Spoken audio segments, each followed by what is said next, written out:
కలిసి ఎంతమంది పెళ్ళికి పోతున్నారు? చేయి పైకెత్తండి. మీతోనే అడుగుతున్నా, కలిసి ఎంతమంది పెళ్ళికి పోతున్నారు?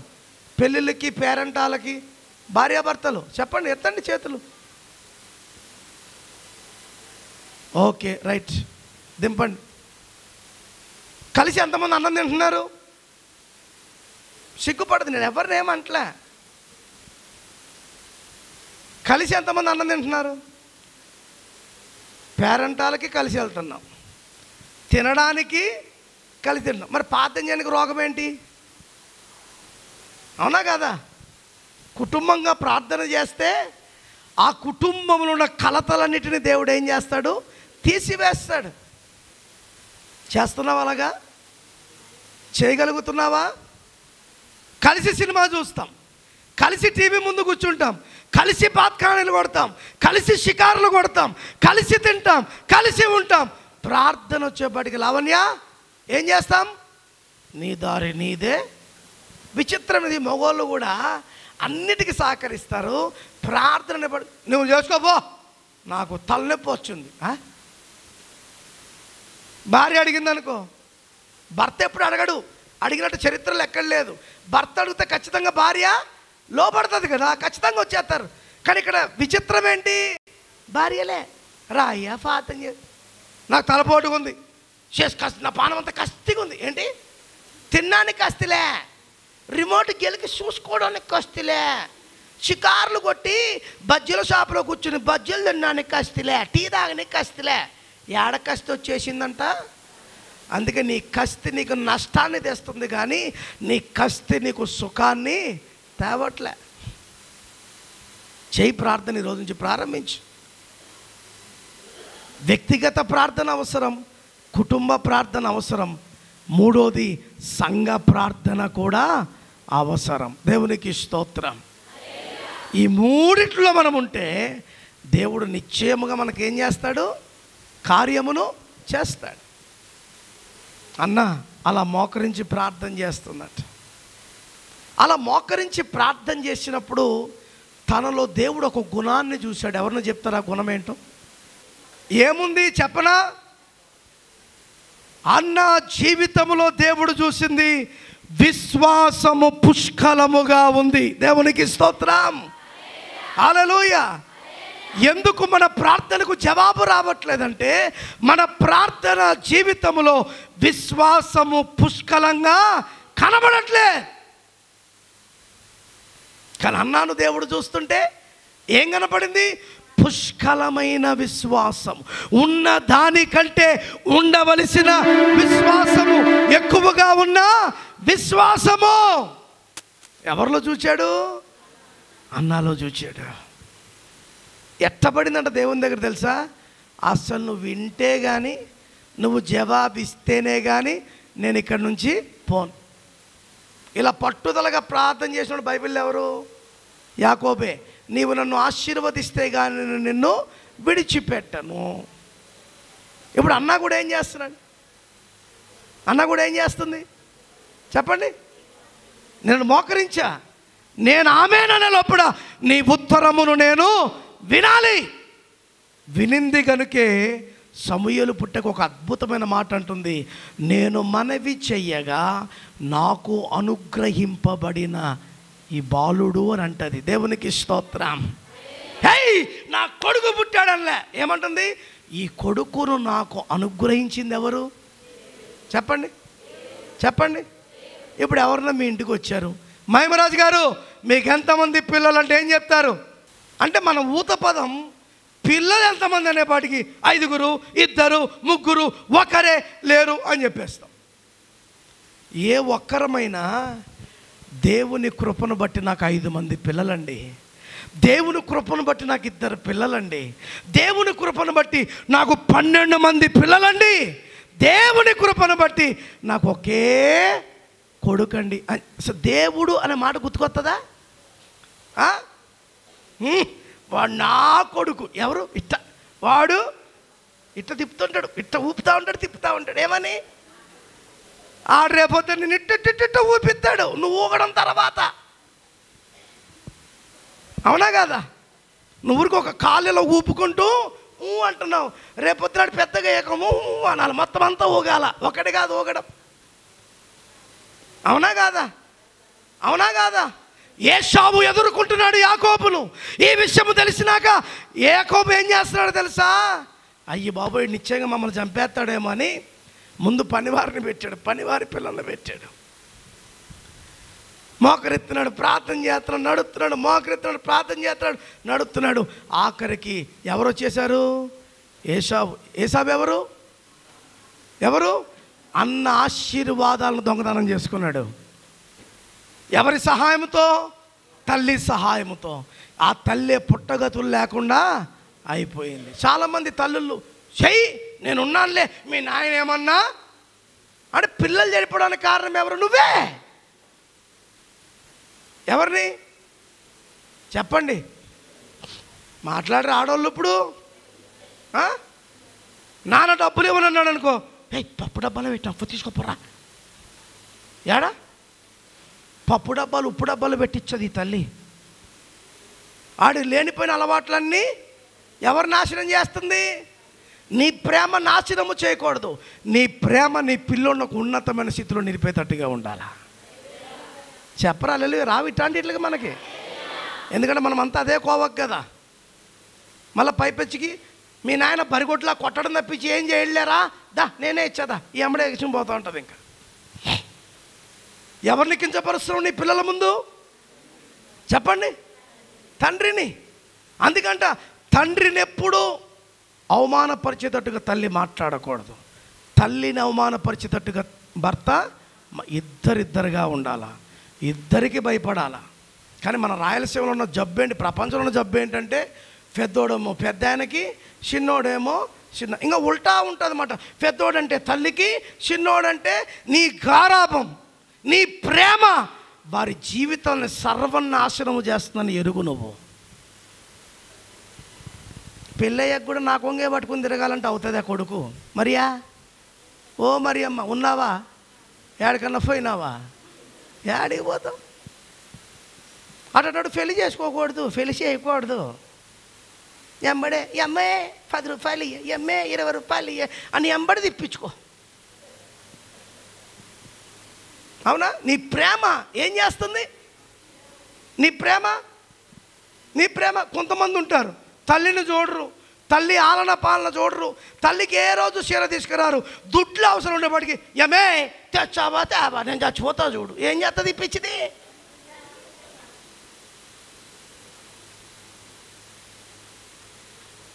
ఉన్నారా లేదా? ఇట్లాంటి వాళ్ళు ఉన్నారా లేదా?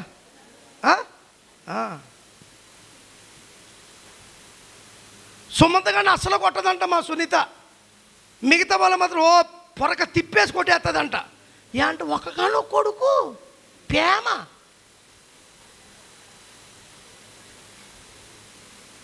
ఉండాలి.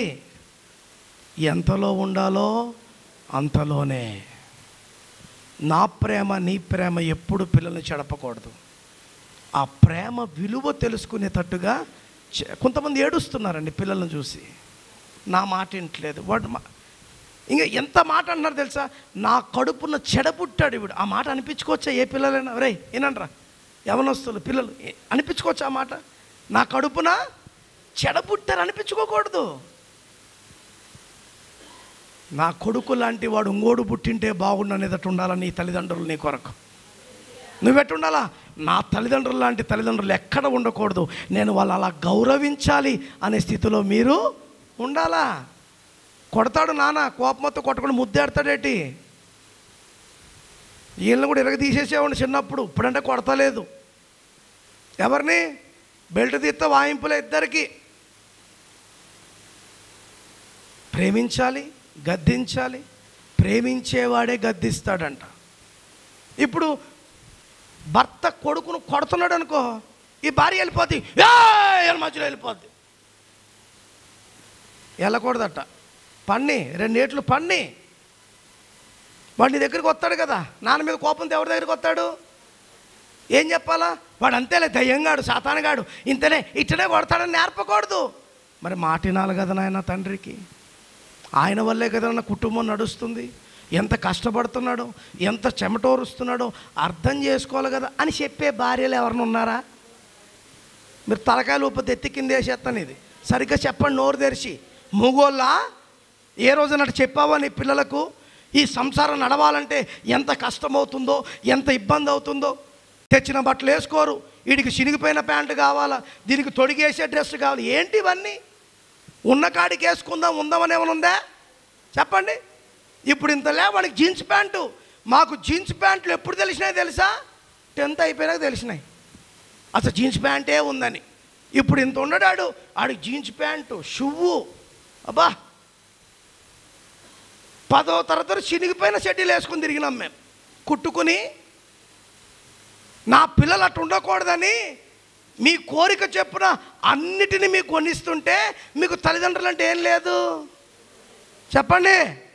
తల్లిదండ్రులు నాకు నచ్చలే, ఈ దయ్యంలాగా అలుగుతూ ఉంటుంది. దీని బాధ తట్టుకోలేక ఏం చేస్తారు తల్లిదండ్రులు? అలాగొచ్చా? అసలు అలాగొచ్చా? పిల్లలు మిమ్మల్నే కృప అలుగుతున్నావా? అలుగుతున్నారా మీరు? పాయమ్మ పే, పానైనా పే, ఇట్టనే యాడికి పోవాలి అర్థం కాదు. పానాయనా పా. నేను ఒకటే మాట చెప్తున్నాను ఈరోజు, నువ్వు నేను మంచి బట్టలతో తిరుగుతున్నా, మీ బట్టలు లేని వారు కూడా చాలామంది ఉన్నారు. కనీసం కుట్టుకోవడానికి కూడా స్థితి లేని వారు చాలామంది. అందుకే ఉన్నదాన్ని బట్టి ప్రభును స్తుతించు, లేని దాని కొరకు ఆశపడదు. ఉన్న దాంట్లో నువ్వు ఎలాగుండాలా? తృప్తి కలిగి ముందుకు సాగాల. దేవునికి స్తోత్రం. హల్లెలూయా, హల్లెలూయా. అర్థమవుతుందా? అర్థమవుతుందా? ఇది ఎలా సాధ్యం? చిన్నప్పటి నుండి ప్రార్థన జీవితము కలగడం. ఇప్పుడు నీ పిల్లలు నీతో పాటు చర్చికి వచ్చారు, నీ పక్కన కూర్చోబెట్టుకో. మోకరించకపోతే డిప్ప మీద టప్పని ఒకటై గిచ్చు. ఏదో విధంగా వాళ్ళకి భక్తిని నేర్పి. నువ్వేం మోకరించి అంటుంటాడు. ఉన్నారా లేదా? నువ్వేమో ఏడుస్తున్నావా? నువ్వేమో ఏడ్చి ప్రార్థన ఆడేమో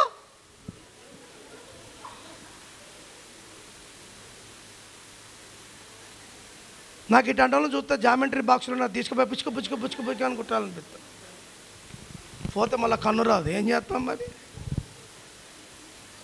నేర్పిస్తున్నావా నీ పిల్లలకు? ఆడు ఆకలితో ఉంటే చూడలేవు, ఆడు ఏడుస్తే మరి ఇన్ని తల్లిగా తండ్రిగా నువ్వు ఇంత బాధపడు. మరి దేవుడు మనం చూసి ఏడుస్తలేదా? మరి నీ పిల్లలు ఏడుస్తున్నావు, నువ్వు అన్నీ చేస్తున్నావే, మరి దేవుడు ఏడుస్తున్నందుకు ఏం చేయగలుగుతున్నావు దేవుని కొరకు? నువ్వు నేర్పించింది పిల్లోడికి చిన్నప్పటి నుండే. అందుకే సమూయేలు గురించి దేవుని వాక్యం చెప్తుంది, బాలుడగు సమూయేలు ఇంకనూ ఎదుగుచు యెహోవా దయందును మనుషుల దయందును. అంటే వాళ్ళకి ఎవరికి ఏం నేర్పిందంటే ఫస్ట్ దేవుని దయ. తల్లిదండ్రులు చూపిస్తారు నీ ప్రేమను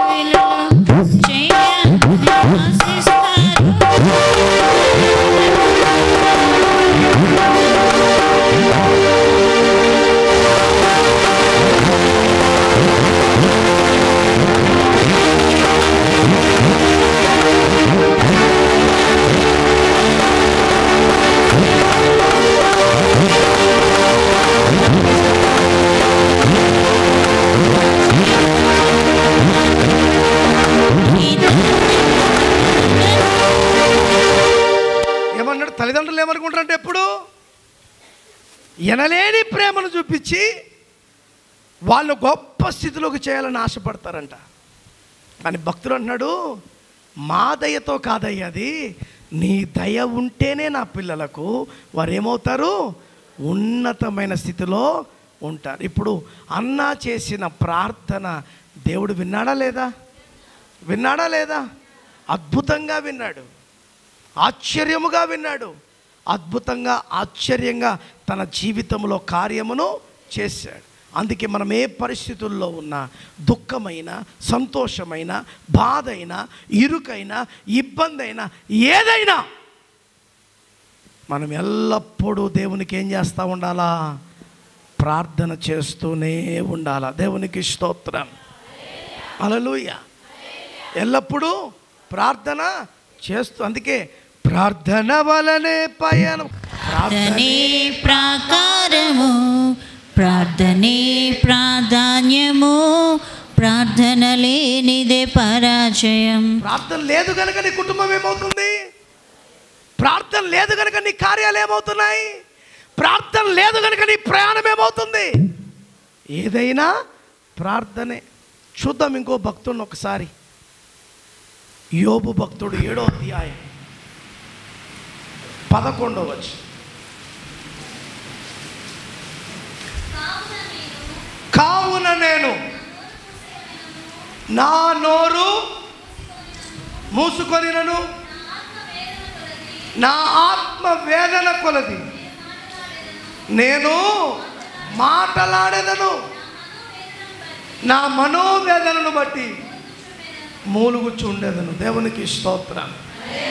నా నోరు నా పరిస్థితిని బట్టి ఏమవ్వచ్చు? మూసుకుని ఉండొచ్చు, కానీ నా ఆత్మ మాత్రం వేదనతో నీకు మాట్లాడుతుంది. దేవునికి స్తోత్రం. వేదనతో మాట్లాడుతుంది. రెండోది ఏమంటున్నాడు? నేను ఎప్పుడూ మూలుగుతూ ఉండేదను. దేవునికి స్తోత్రం. అవును ప్రభా. ఇప్పుడు మనం ఎవరన్నా మాట్లాడతాను ఫోన్లో అంటామా లేదా? అంటే అంటున్నామంటే అక్కడ ఏదో చెప్తున్నారని అర్థం. అట్టనా అట్ట అట్ట పాయనా అంటే ఇది ఒక విచిత్రం. అవునా కాదా? చెప్పండి. అనడానికి ఎవరికి టెన్షన్ రాదు. అట్ట తెలియదు ఎప్పుడు అనేప్పటి పక్కన టెన్షన్ వచ్చేది. బాబు ఏమైపోయిందా? అవునా కాదు? ఎప్పుడు రాలేదా మీకు? అట్ట వచ్చిందా లేదా? అందుకే ఈ అనలేదంట, అక్కడ మూలుగుతున్నాడంట. ప్రభా నువ్వు చెప్పు, నేను వింటా. నువ్వు చెయ్యి, నేను వింటా. నువ్వు నడుపు, నేను వింటా. నువ్వు ఇయ్యి, నేను తీసుకుంటా. దేవునికి స్తోత్రం. యోబు విడిచిపెట్టాడా? దేవుణ్ణి విడిచిపెట్టాడా? నా నోరు మూయబడింది జరిగిన సంగతులను బట్టి, కానీ నా ఆత్మ మాత్రం ఊరుకోవట్లే. నీతో మాట్లాడుతుంది, నీతో మాట్లాడుతుంది. అలా మూలిగి ప్రార్థన చేయగలిగాడు కనుక యోబు జీవితంలో 2 ఆశీర్వాదాన్ని యోబు అనుభవించగలిగాడు. దేవునికి స్తోత్రం. ఇందాక పాడుకున్నాం, అమ్మగారు బాగా పాడింది పాట. ఆస్తి అంతా పోయినా తన దేహమంతా కురుపులతో నిండిన అన్నీ ఇచ్చిన తండ్రి ఆయన, అన్ని తీసుకున్న తండ్రి ఆయనే అని యోబు పలుకలేదా? అని మరలా పొందలేదా? బైబిల్ ఎవడున్నాడండి అలాగా? ఏమున్నా ఎవరిని విడిచిపెట్టలేదు? దేవుని విడిచిపెట్టలేదు, ప్రార్థన విడిచిపెట్టలేదు, ఆరాధన విడిచిపెట్టలేదు, దేవుని దగ్గర మూలగడము విడిచిపెట్టలేదు. అందుకే యోబు జీవితము ఆశీర్వాదకరంగా మార్చబడింది. దేవునికి స్తోత్రం కలుగునుగాక. హల్లెలూయా, హల్లెలూయా. అన్న విడిచిపెట్టలేదు కనుక అన్న జీవితంలో ఉన్న నింద పోయి పూదండతో దేవుడు ఆమెను ఆశీర్వదించాడు. దావీదు కూడా అంటున్నాడు, అయ్యా ప్రార్థన ఒక ప్రాముఖ్యము, దానితో సహా నీ మాట కూడా నాకు ప్రాముఖ్యమే. నాతో నీవు మాట్లాడినచో నేను నిశ్చయముగా బ్రతుకుతాను. దేవునికి స్తోత్రం. హల్లెలూయా. నాతో నీవు మాట్లాడినచో నేను నిశ్చయముగా బ్రతుకుతాను. ఎంతమంది బ్రతకాలని ఆశపడుతున్నారు? ఇప్పుడున్న బతుకు తిన్నం బట్టి బతికేది. ఆత్మలో బ్రతకాలంటే దేవుడే నీతో నాతో మాట్లాడాలి. దేవునికి స్తోత్రం. హల్లెలూయా. నాతో నీతో మాట్లాడాలంటే మనం ఏ సహవాసంలో ఉండాలి? ప్రార్థన సహవాసములో ఉండాలి. ప్రేయర్ ప్రార్థన. యేసయ్య కూడా ప్రార్థన చేశాడంటండి. లూకాసు వార్తలో ప్రార్థన చేస్తుంటే ఆయన చెమట ఏమైందంట? రక్తము వలె కారిపోయి. 22:44 అనుకుంటా.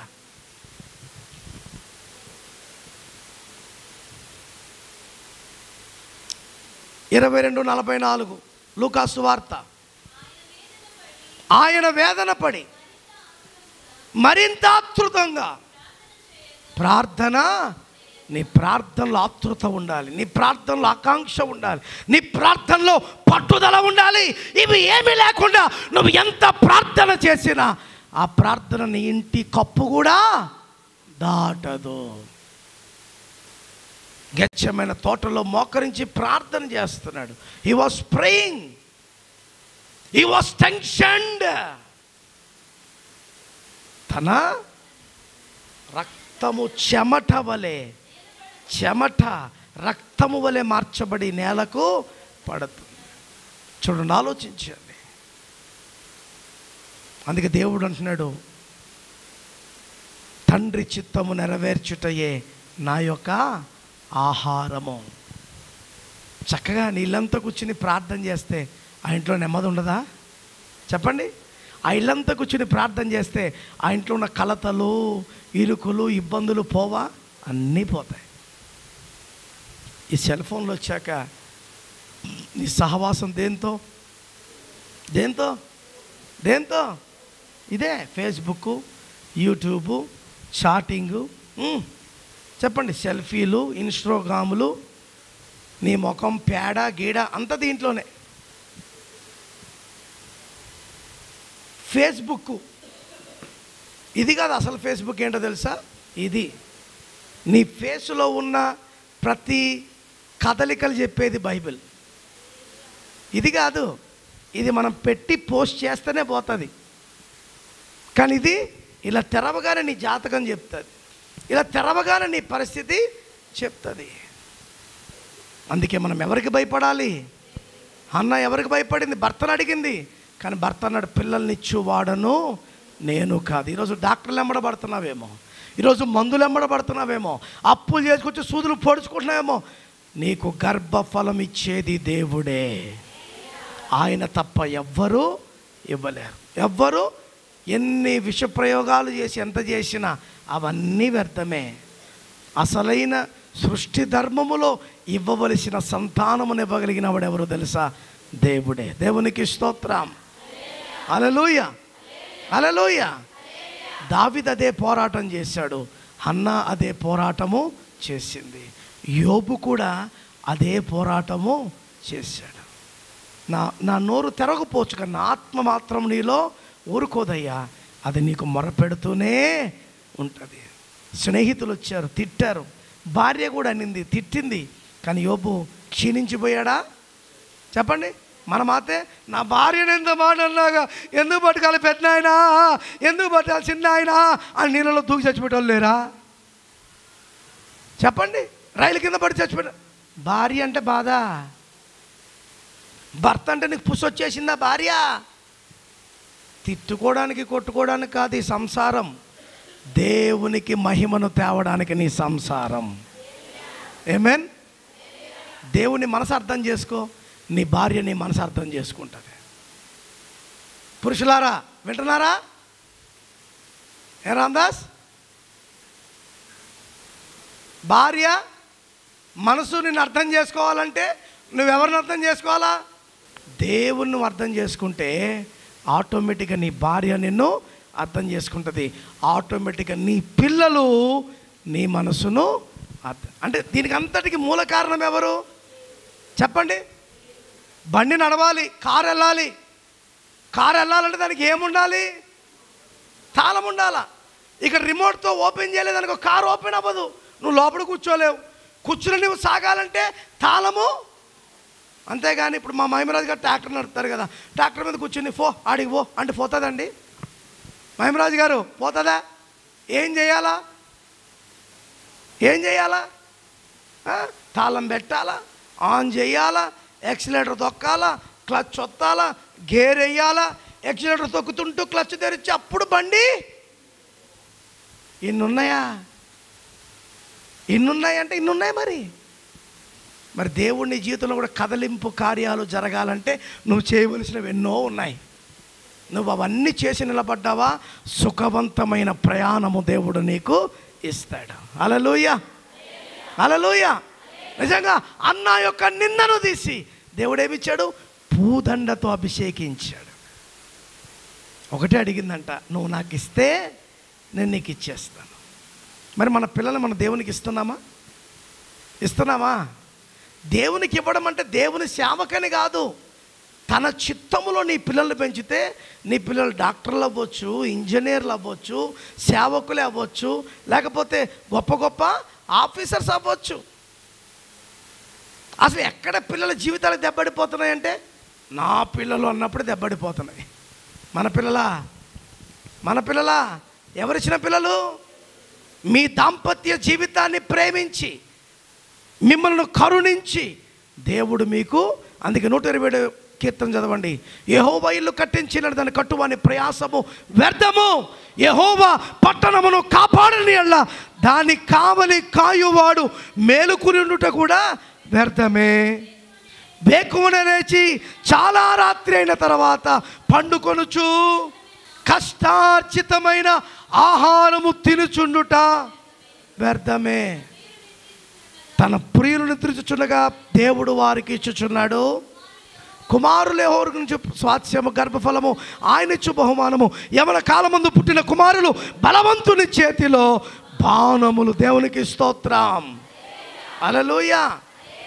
అందుకే కుటుంబాన్ని కట్టవలసిన వాడు, నిలబెట్టవలసిన వాడు, నడిపించవలసిన వాడు ఎవరు?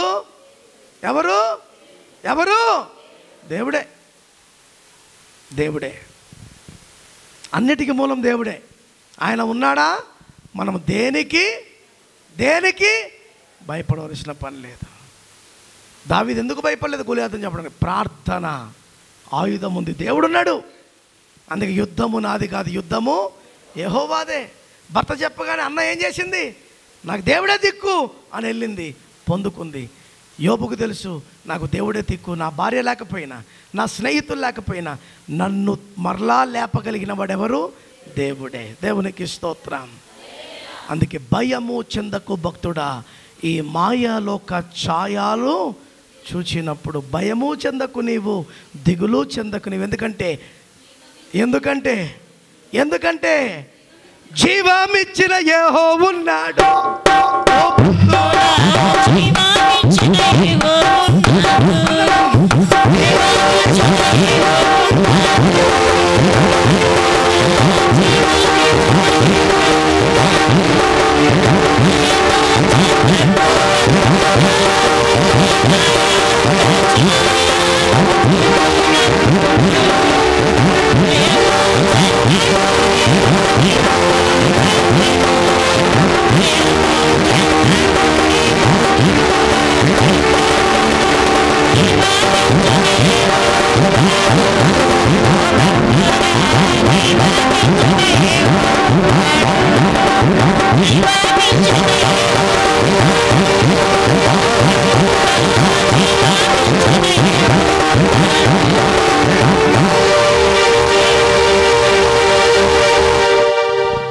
భయము చెందకు నీవు, జీవమిచ్చిన దేవుడు మనతో ఉన్నాడని చెప్పండి. భయము చెందకు నీవు, దిగులు చెందకు నీవు, జీవమిచ్చిన యేసయ్య మనతో ఉన్నాడు.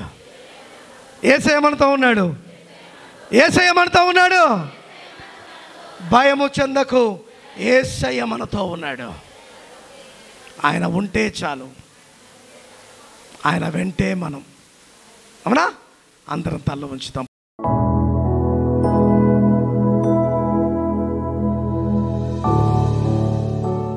పరిశుద్ధుడా, నీ పాదములకు స్తోత్రం. నీ ఉంటే మాకు చాలు, నీ వెంటే మేము నాయన. భక్తుల జీవితాల్లో నుండి కొన్ని అమూల్యమైన విషయాలు మాతో మాట్లాడినందుకు నీకు వందనాలు. ప్రార్థన ఎంతో పెద్ద ఆయుధం క్రైస్తవునికి. విశ్వాసికి ప్రార్థన లేకపోయినా, ప్రార్థన లేని విశ్వాసము కలిగి ఉన్నా అది మృతముతో సమానము కనుక ఆ ప్రార్థనను మేము సంపాదించుకుని ముందుకు సాగే కృప దయచేయమని యేసు మహాపరిశుద్ధమైన నామం నడువుచున్నాము తండ్రి. ఆమేన్. God bless you.